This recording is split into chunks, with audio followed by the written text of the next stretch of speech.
Welcome to the Fellowship of the Script, the podcast where we dive deep into the art and business of film. I'm your host, Derek J. Bowder. And I'm your other host, Ben Escobar. Today we're doing our monthly Q&A episode where we answer questions from our Patreon members that are tier 1 and up. But before we're diving in, if you are watching on Spotify or listening on Spotify, please follow us so you can get notified every time we drop a new episode. That greatly helps our podcast and helps it get recommended to new people and stuff like that. So we'd really appreciate it. We really would. So hey, before we jump into the first one, how you doing? I'm good. It's been a interesting week. Waiting on some good news from some interesting prospects that have come up from the game development stuff, and hopefully it'll blend into a pretty significant film opportunity as well. But yeah, I'm doing good. I watched this the storming into Epstein Island video on YouTube. Did you see that? No, you'll have to send it to me. This guy's SideQuest Drew, and it's truly incredible. It's got like 15 million views and counting. It is one of the most incredible things I've ever seen. It's also insanely, don't try this at home. Anyway, we could chat about it later, but yeah. Sounds crazy. How about you? Good. I mean, I am 35 and a half minutes into the edit of Around Midnight. The first 15 minutes I've gone through and kind of polished. So like the first 15 minutes are what I would say pretty close to picture lock. Wow. Yeah. And yeah, no, it's going great. I was telling some of the generous lads in the film fellowship this morning that there was two parts of the two shots specifically where I was like, okay, if I don't have what I need, this could be a problem, and like maybe it'd be worth like reshoots in that scenario. But no, they work. Like everything, you know how it is when you're like in a rush and say like I don't have time to like do another take, or I don't have time to watch playback. We got to move on. But I think Right. we got what we have. It was just like finally looking at those specific shots and going, okay, yeah, I have what I need. That's cool. That's cool. Yeah, like some of the trickier shots in the film, but I'm really happy with it. The pacing feels like it keeps going. I'm like deep into the second act now, and so far it feels like I haven't hit any like slump or anything that could be an issue, which is an issue with a lot of films. Sometimes people would say that it feels like you're stretching a concept too thin, and so I definitely wanted to avoid that when I wrote it. So far so good. Cool. I'm really excited to see it, dude. Yeah, I'm excited to be at a point where I can show it to you. Yeah, man. Hopefully. 35 minutes in, and you've been wrapped on this for like 2-3 weeks now. 3 weeks, it feels like. 2.5 weeks. Yeah, moving along. Good. It's really fun. I definitely need to list it as like comedy, drama, horror. Like it does have enough comedy in it where I'm like, yeah, it's kind of like a blend. It's like a dramedy horror film, which is fun. Yeah, like there's weight to it, but also there's like some really funny moments, or at least what I think is like fun situational humor. You remember when I was writing that pilot Jerky Paradise, and there's like the scene in the office? I think so, yes. So there's a scene that reminds me of that. There's two scenes that remind me of that, actually, which is like fun. Yeah, good times. Anyways, let's get into these questions. Super Dude 01 asked, what is your favorite Jim Carrey movie? I'm going to go Dumb and Dumber. Oh, that's such a good answer. It's so good. And we just, it's one of those comedies that doesn't take things too far, too like raunchy and all of that. But it's got heart. It's got like the feel good buddy comedy. It's also got conflict, like just everything, the performances, the improv. Yeah. Nothing else like it, man. I think that's they my don't favorite. make them like that anymore. Like that's just a lost art, that kind of comedy. That's like really why I loved Naked Gun so much last year, is just like they they don't make them like they used to, which is ironically the theme of that movie. They kind of say that out loud, like a thematic statement at one point. Like it's just things are just not how they used to be, and maybe like they were better back then, and it's okay to realize that. Um, hmm. This is Well, such a yeah. Go on. while you're thinking, side note, if Scary Movie 6 like delivers box office numbers, I think that is going to be like the real floodgates will open. I think like rated R comedies will come back. So I'm really hoping Scary Movie 6 does well. I really hope so too. Also, just movies about being dumb. Like we don't have movies about being dumb anymore. It's just truly like meme. We in a society that is so ran by memes, which is like almost a similar humor, intelligence level of humor as Dumb and Dumber or The Naked Gun. Like memes are such a huge part of our life, and so are deep fried memes. Like how in the world are we not making dumber movies? I just was kind of thinking about that a lot, but I think Jim Carrey is such a diverse actor that like Adam Sandler, you know what I mean, where you could see him at his, most comedic kind of Billy Madison type of vibe, and then you can see him in this very measured but also crazy lunatic Uncut Gems kind of vibe, which I just rewatched that last week, which was really cool to just see how he does it. And so I think like for me, a Jim Carrey movie that encapsulates him perfectly, I don't know. It's either Truman Show or Eternal Sunshine of the Spotless Mind. And Truman Show it's more than just Jim Carrey that's great about it. It's just a great concept. It's just generally good as fuck. I would say the Um, same about Eternal Sunshine. yes, exactly. And he is a enhancement to the machine that is at work, which is like, it's Charlie Kaufman X Jim Carrey. And you could say the same about Truman Show, I would more or less. But there are some movies where he's obviously just fucking carrying it, which is, like The Grinch, The The Mask, Mask, yeah. Bruce Almighty, But arguably, yeah, I would say so, yeah. Liar Liar, which is great. And then I don't know. I think he holds his own pretty well in Sonic. Uh, Oh, yeah, dude, I thought he carried Sonic 3. yeah, I thought Keanu Reeves had some cool stuff there, but I mean the father son banter between Jim Carrey and Jim Carrey, that to me was like what made the film. he is the most interesting human character in that franchise for sure. And yeah, there's no Sonic without him. So Yeah. I don't uh, know if I would watch the next one if he wasn't in it, to be honest. I mean, I probably would because, it's kind of like what I do for a living, but I wouldn't be excited about it, I guess is mhm. what I should say. But yeah, I'm going Dumb and Dumber. I think Such a I good think answer. I think both of the ones you mentioned are great too. I really like Eternal Sunshine. Like I think that's a very bold film. Um it's a very very bold blending of tone and Yeah. themes and all of that, and really good supporting cast in that one too. Um so yeah, thank you super dude. Fun question. Tommy Slays, one of our co-producers, asked, and I don't know how I feel about this question. If you could erase one movie from history, what would it be? Bro, the amount of movies I have on the tip of my tongue right now that I'm like, do I know this person? Is there any scenario in which this is going to get back to me?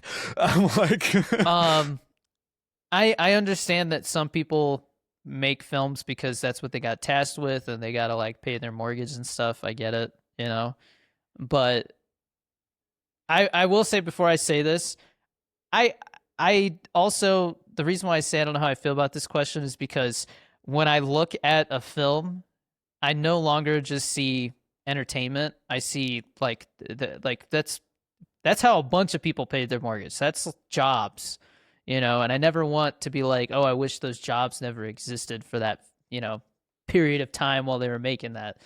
But if there's one movie where I think they should have never made it, it's I think it's the 2011 prequel. I guess it's a prequel. The Thing. The movie Mm, is they show the inside of the spaceship, and it's just why the mystery's gone. They used CGI instead of practical effects. It's an abomination when you put it up against the original. But that's yeah, my answer. that's a really good answer. I think I'm gonna go for a big movie. This is a pretty simple, like easily agreeable erase this from existence. I'm gonna go to a middle movie, and I'm gonna go to a movie that nobody's ever heard of, but still should have not been made. Number one, I think the easiest answer, a generational answer for this, is Star Wars: The Last Jedi. That should have not happened. Wow. I think they absolutely. I also maybe like Force Awakens. I don't know. And obviously Rise of Skywalker. I think just the man that sequel trilogy is such an abomination of like, you know, what could have been and corporatized stuff, and it just started. It something changed. It was like COVID before COVID. It felt like just the mindset and Great Depression of um of how remakes just ruined things you once loved. Like you said with The Thing, like I think a remake like that is a great example of like you shouldn't fuck up fix what isn't broken. Yeah. Um, if I could erase a TV series from history, I think you can guess what it would be. I'm not going to say that, I know what it but is. I think everybody knows what my answer is. So I'm not going to say it. The middle movie is Bones and All. I did not like Bones and All at all. The fucking I've heard yeah. mixed things about that one. Some people really like it. Some people hate it. I think I got to watch it and decide for myself. Have you seen it? You have the Timothy Chalamet and Yeah. fucking the Yeah, I haven't cannibal seen movie. that one yet. I'm okay with cannibal movies. I don't mind them. I think Raw, which is a cannibal movie, is one of the best movies ever. Period. Movie general. Like I'm actually about to see Alpha tonight, which apparently is horrible reviews, but I love Julia Ducournau more than any fucking director ever. So I'm gonna, it's so bad it's a masterpiece, I guess. But anyway, I don't have a problem with cannibal movies. I think I've never had a more awkward experience in a director Q&A setting than I had with Bones and All. I was there for a screening at the DGA in the DGA screening room, and it was like this special like early access look at fucking Bones and All. And there is a scene at the end, if you've seen it, like, this, it's just very gratuitous and extremely like just bloody as hell. And the lines leading up to this are all cheesy, and it's really not the best overall, but really like it kind of climaxes in this utterly cringe moment that's so gratuitous and bloody and the peak cannibalism that everyone in the audience was like groaning and visibly like saying like, oh, this sucks, like what the fuck, and like like actually saying that out loud, looking behind you, are we fucking serious? And then looking behind you, and then it's like as soon as that's done, Luca Guadagnino's there to do a Q&A, and it's like, why the fuck would you do that, like with him in the room, like in a film industry setting, and it was that disruptive. I was quiet because I was like very much like, oh my god, this is really happening and whatever. And they say people it like, can, oh, oh yeah, somebody, this shit sucks. No. literally, dude, yeah, Dude, that's awful. That, and it's like I hear like at Cannes people do that for like certain movies, like they'll be very rowdy and loud about what they don't like, and I've never had a more awkward vibe because like, typically you've got a packed room when you do a Q&A like that, especially with like a director like Luca. It was, I think half the people left, and then people were just leaving in the middle of it. And he kind of knew it was dry, and it was just like, you know what? The next one is going to be great, because then he did Challengers right after that. And sure enough, Challengers is a fucking masterpiece. But like, yeah, that was a tough one. One more I will say, and I mean this very kindly, because this is somebody's first feature, and this is very clearly like a work of love, and it's a movie called Daddy-O. Nobody saw it. It stars Dakota Johnson and Sean Penn, and it takes place. I did hear about it. I think I saw like part of a trailer. It takes place entirely in a taxi. Look, man, I didn't know it I was entirely in a taxi. Oh yeah, one location Oh, entirely in a taxi, and it's just a conversation piece. It's like a two-person play, more or less, about just a taxi driver that just needs someone to talk to, and a girl that's talking way too much and being a little bit way too sexual, and is completely unclear on what the motivations are, and it's very, very all over the place. And look, it's like a $1 million movie. It's somebody's first feature. That person is, has a career and is like respected and is, doing their thing. But I think that movie is really not good, and I don't think yeah. it should. If I could Well, erase it, like, man. here's the thing. This is another reason why I'm like hesitant to say like any movies shouldn't exist. The Bones and All was a great example where you're like you could tell that he's like, oh, whatever, the next one's gonna be better, and then he makes challengers. The one other one that I haven't even seen the movie, but just seeing what it did to M. Night Shyamalan's career, The Last Airbender, right? Oh yeah. Oh my That God. maybe shouldn't exist, but if he hadn't fallen into that like director jail, he probably would have never self-financed The Visit and then Split, and all those other movies maybe wouldn't have existed because Exactly. its circumstances are really what shape the decisions that filmmakers make. So Yeah, man. That's such a good way to put it. And yeah, I had a horrible time seeing Daddy-O, I won't lie. Um, I have nothing good to say about it other than like you should have not done it, but that's okay. Learning experience, and at the end of the day, you got to make those kind of movies, and everyone's got to kind of bite their tongue a little bit and just be like, you know what, at least we got it out of the way, and you know what, everyone walked out of there with a smile on their face, more or less, at least publicly, and on to the next one. So, and that director is for sure on to the next one. So I'm not gonna tarnish that. Side note before we have our little ad break, did you see that Jeff Nichols, the one that I met, the one who did the Bike Riders, is doing a gothic horror movie right now? No, Yeah. that's interesting. Yeah. Like in production right now, or what's the? Yeah, they're filming right now. That's cool as hell. Um, Cool. have you I'm seen curious. Mud? I want to see Mud. I know that's like a very good movie. That Yes, he did. Mud is fantastic. That's probably his best film. Yeah, McConaughey. Yeah. Um, I would say that's his best film. I forgot he did that one. Yeah, that's a great one. You would so like that one. no. It's got some coming of age vibes. Yeah, I'm gonna. You should watch that, yeah. But yeah, no, and Jeff Nichols is the shit. That guy was super down to earth and like just like a normal person. That's great. So, yeah. We need more people like that in the industry. Yeah, man. Um anyways, thank you for your question, Tommy. Very interesting one. Ad break. Subscribe to wherever you are watching or listening to this, whether it's Spotify, Apple Podcasts, YouTube. That will, support the podcast. It'll also make sure you don't miss an episode. If you really don't want to miss an episode, make sure you turn on the notifications. You can also follow us on social media if you want to see what we're up to outside of the podcast. You can follow me everywhere as at Danny Dorito23. And you can follow me at Genie Boy Games or at Real Ben Escobar. We also have a free Discord that you can join if you want to hop in there and chat with other people who are not only fans of the podcast, but, they are fans of what Ben and I do when it comes to content and film and video game projects. Just, don't start any drama and you'll have a good time. We'll all have a good time. You can also go above and beyond and join our Patreon, where for as little as $1 a month, you can get access to exclusive things such as G Fuel giveaways, which I'm about to announce this month's winner.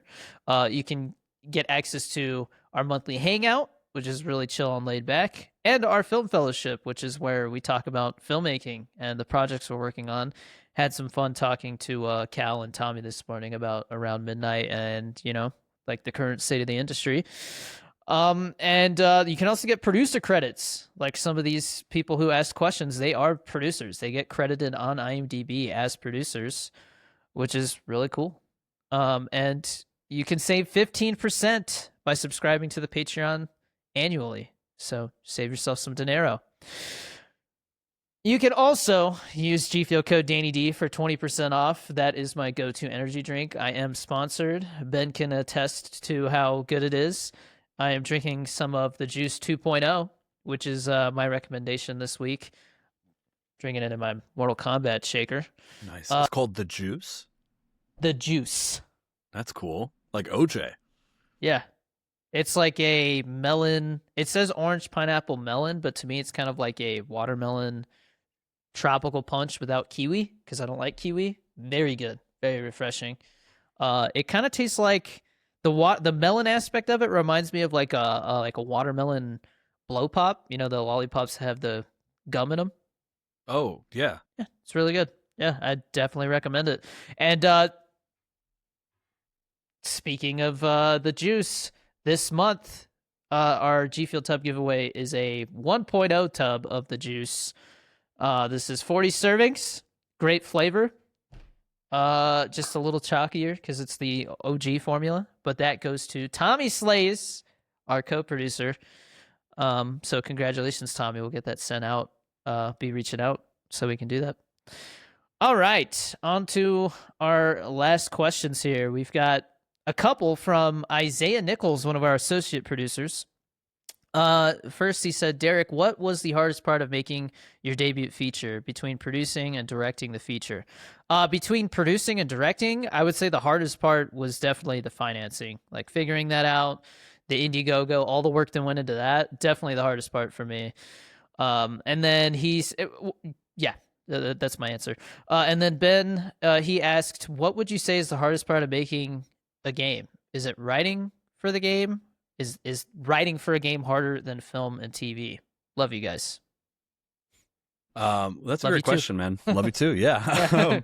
That's a really great question. I think the hardest part of making a game is the first of all the conversation with yourself of knowing exactly what you want and why, especially as someone that didn't go to game school and is not. I'm very much learning as I go of what my typical outline process is, what my writing process is. So like my development process on film is very straightforward, and I've been doing the same thing for like 10 years, and it's great, and I'm happy with it, and I know the ideas to beat sheet to script and all that shit. But with games, it's a little different because you have to do a game design document, which is sort of like this outline that's shareable with your team and has visual references. And you got to know what you want down to the point of you have to demonstrate to your team. You know absolutely every part of this thing, and you got to demonstrate to yourself. Like there are no questions. If there is a question, you have an answer to it.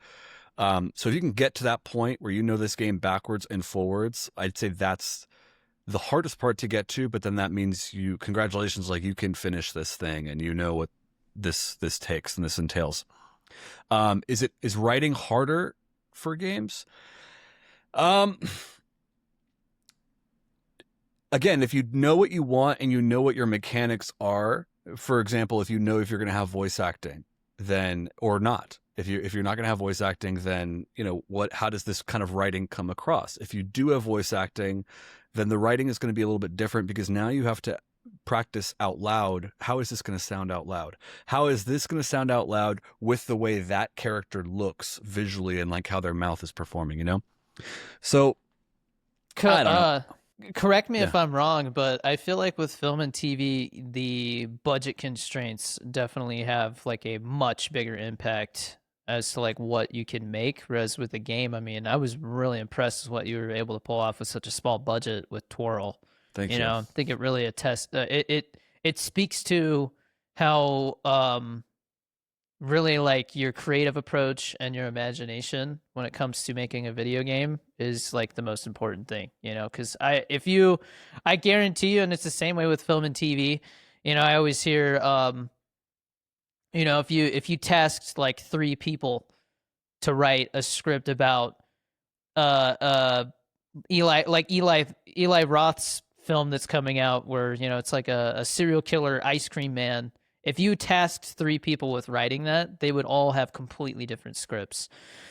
And with a video game, I feel like it's the same way, except the limitations, I think, like, like I think you could tell when a writer is concerned about budget, whereas with a game, I feel like it'd be harder to tell that just because you're, you know, not as, I don't know. For sure. At least anything I've seen where somebody's written a video game script, I'm like, whoa, like this is, they can go into detail about like, this thing is this shade of red and all of this, and that's not being like too picky because it's a video game. You can change the color to whatever you want.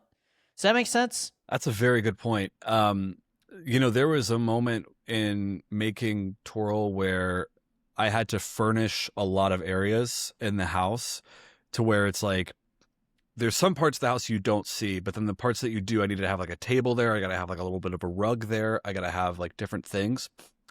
And imagine you're production designing that house in a film.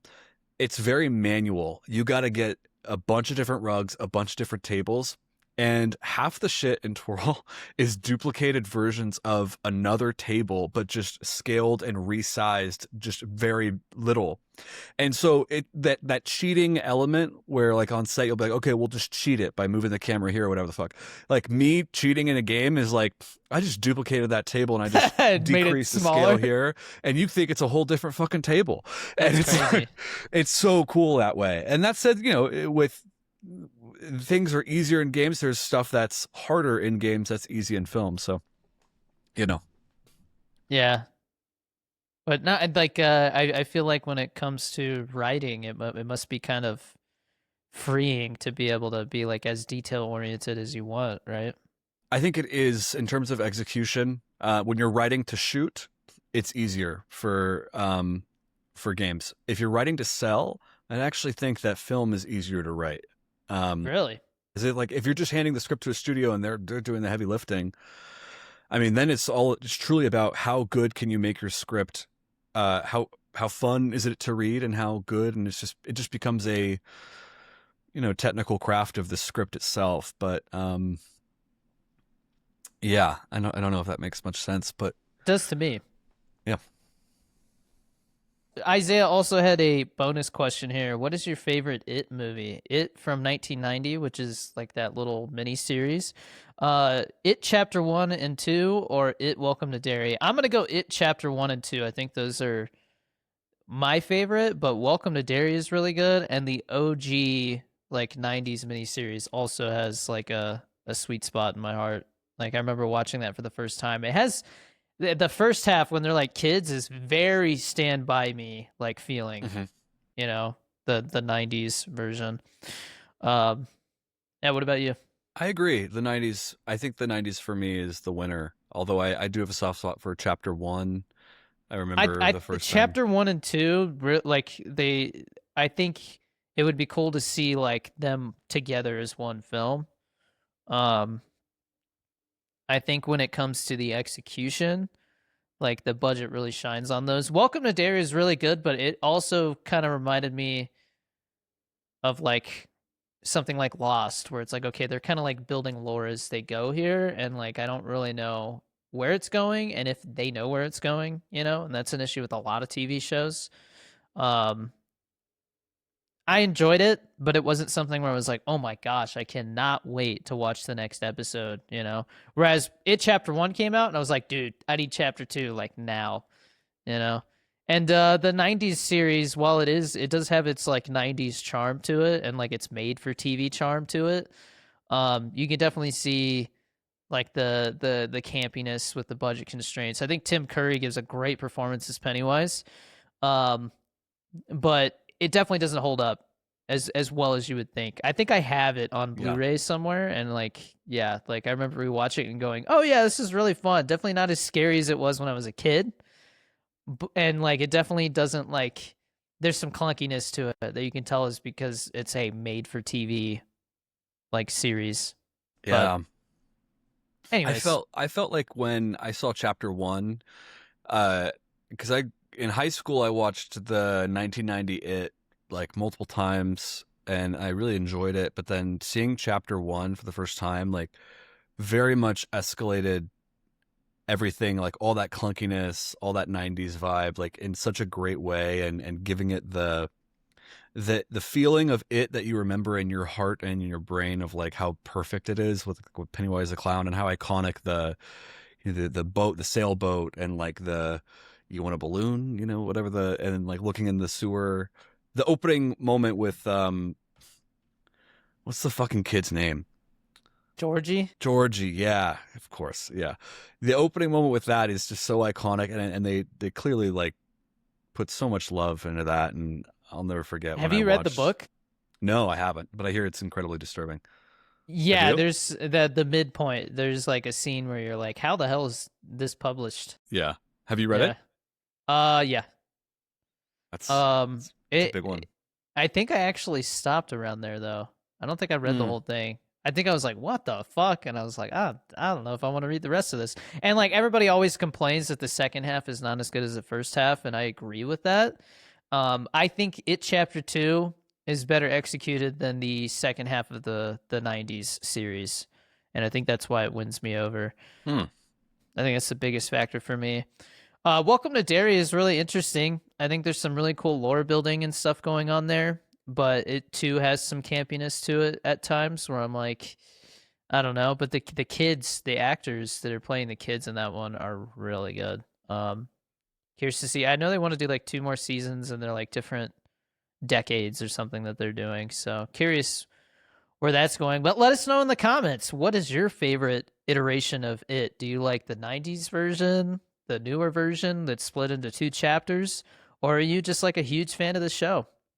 Welcome to Derry, which is legitimately scary. I think Welcome to Derry might be scarier than either of the movies. So, which is kind of crazy. I have not seen Welcome to Derry, but I know it's good. So Yeah. It was very popular. Well, that is it for our questions. Thank you to our Patreon members for submitting those. Before we close out the episode, Ben, what's one interesting thing that has happened to you since the last episode? Hmm. I don't know. I think I've just been having interesting developments with a few meetings and stuff, and I'm Not hoping to be work able related. to. Oh, not work related. Okay, I'm okay. gonna change it up on you. This is a tough one. I can go first if you need a thing. Yeah, sure, please. I got a barbecue grill. Oh, that's nice. Not a fancy one. I was like, all right, I've never like grilled in my life, like I've never Yeah. owned my own barbecue grill. And so I got this like $65 barbecue grill from like Walmart. I wanted one that was already assembled because I didn't feel like putting one together. And so I told my wife, I'm like, before we get any other type of grill, I got to use this at least 65 times. It's got to pay for itself, That's but cool. but yeah, no, I grilled some really good 100% beef uncured hot dogs yesterday for the fam. They were delicious. And I got some Nice. carne asada to make for the family tomorrow. So Nice. Danny Dorito, the grill master now. That's cool, dude. Yeah, no, it is fun, just have a beer and grill some meat for the fam, put food Yeah, on the dude. table. Hell yeah. That It's very sounds primal. great. Put food on the table. Oh fuck. I went to this cool Korean restaurant that I didn't realize was like a not landmark, but famous spot. When I walked in, they had this entire wall of photos of successful Korean people that went there, and after Bong Joon-ho won Best Picture for Parasite, he took everybody over to this Korean restaurant, and they have a photo of them staying up till 5 a.m. and like all celebrating, and there's this great big photo of Bong Joon-ho going like That's awesome. It is so sweet. And then they have like K-pop Demon Hunters people, and then who else? Park Chan-wook also was there, and so that was really cool. I was like, oh wow, this is like a famous Korean restaurant. So that was interesting. Do you find it weird that there's like this trend right now, or at least the last couple of years, where it's like whoever wins like Best Actor, they go to like freaking In-N-Out Burger? Yeah. I'm like, of all places you could go, why are you going to In-N-Out Burger? Yeah, I know. Go to a Korean restaurant or something, man. Go to Sugarfish. Yo, that would be so nice. Post-Oscar Sugarfish, that would hit so different. I would be like, what is it? The what is like the The chef's biggest one? got, Yeah, yeah, give me the fucking the sushi boat. yeah. Give me the biggest thing you have. The $100 don't think just eat is what it's called. Don't Remember? think, Yeah. just eat. Yeah, Yeah. I God, think that we did place that is once so before. good. I'd be down to do that Mhm. again. Um, Yeah, yeah, that would be that fun. place is amazing. I heard a lot of different. These people did this after the Oscars, and it's like, wait, what? Like somebody there's a Sean Baker article that he's like doing the next film, whatever, and he's getting a giant payout. And they said there was like a footnote in that article that said right after he won Best Picture, he left to go walk his dogs with his wife and producer Samantha Kwan. I was like, The that's fuck? I mean, like right after Ben won an Oscar, he took a shit at like a Denny's or something. Like, what the fuck? Like, he what? had What? to pee real bad. Yeah. That's so funny. Uh, anyway, um, He went home and smoked some meat. like, what the hell? He was um, seen leaving a hotel with a mysterious woman or something. Like, whoa, what the like there's like a Wouldn't that be storyline here. oh fuck. What's something you're looking forward to next week? My wife and kids are going out of town because my sister-in-law is graduating and getting married, and Sweet. I was originally gonna go, but you know I'm really trying to hit some specific deadlines with around midnight, and so my wife said it was okay if I stayed, and so I get to be selfish and just like wake up, go to the gym, make a TikTok, and then just edit. And it's going to be Nice. so nice. And I get to do that for like 5 days. Oh, nice. You're gonna Yeah. finish the movie.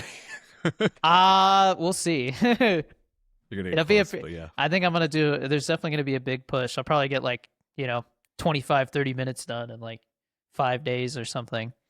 But, yeah, no, I'm looking forward to that. That doesn't get that. I don't get to just be alone very often. So that'll be fun. You got a cool recommendation for like a movie, a book, a video game, a book? You don't read. Yeah. I would say that Epstein Island video I thought was very interesting, and not for the. I think a lot of people are obsessed with Epstein right now and stuff like that, and I agree. Like it's important to, acknowledge the wrongdoings of all that and like release the files and all that stuff. But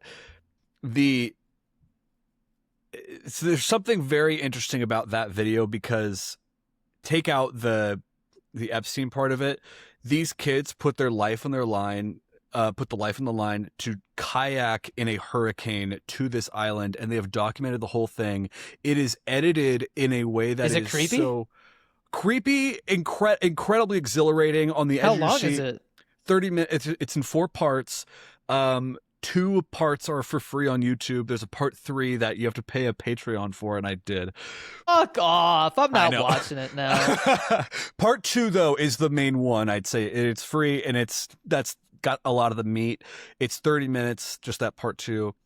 Why not And just like put it all together as an actual documentary and then just sell it like on Amazon? that's what I was thinking, and it has the quality of something that's like a riveting best documentary out of Sundance or something like that, to be honest with you. I've It seen is so some good. really like low budget documentaries that were still really compelling, you know? Yeah. And So it's edited very YouTubey, but it's incredibly edited in that like you can't fake what they did, and it's also got a lot of coming of age element to it because they're kind of realizing along the way how stupid they are because it's like truly life threatening. They're like, again, they did this in a hurricane because they could get away with it if they did it in a hurricane, and so and it's Category 5 hurricane in the Virgin Islands, so it's like they're just running around the island? yeah. And they brought all this camera gear, but then they have one goal, which is very funny and interesting, which is they made a flag that says release the files, but they misspelled release.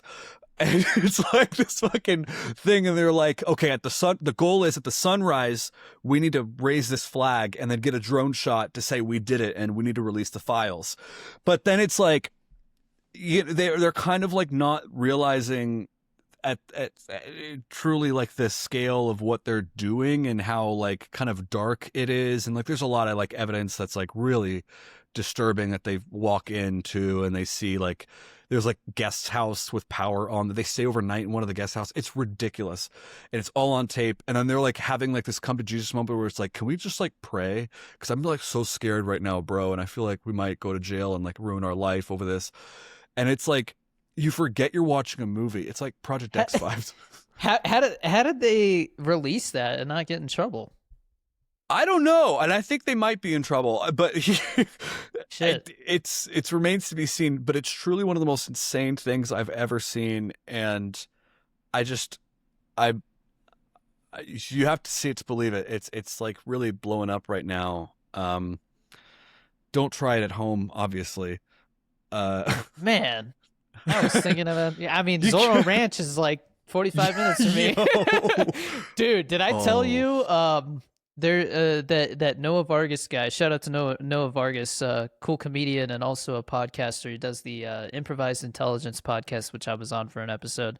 But I listened to an episode where he was talking to somebody about a buddy of his who I guess he didn't want to name. Like him and some friends like took like a dune buggy or something like that, and they went out to Zorro Ranch, and they found like a tunnel you could drive into. And they got spooked though because they saw there were like ground sensors and they think they tripped them, and so they like took off, because they were worried like somebody's gonna show up. But that's so creepy, bro.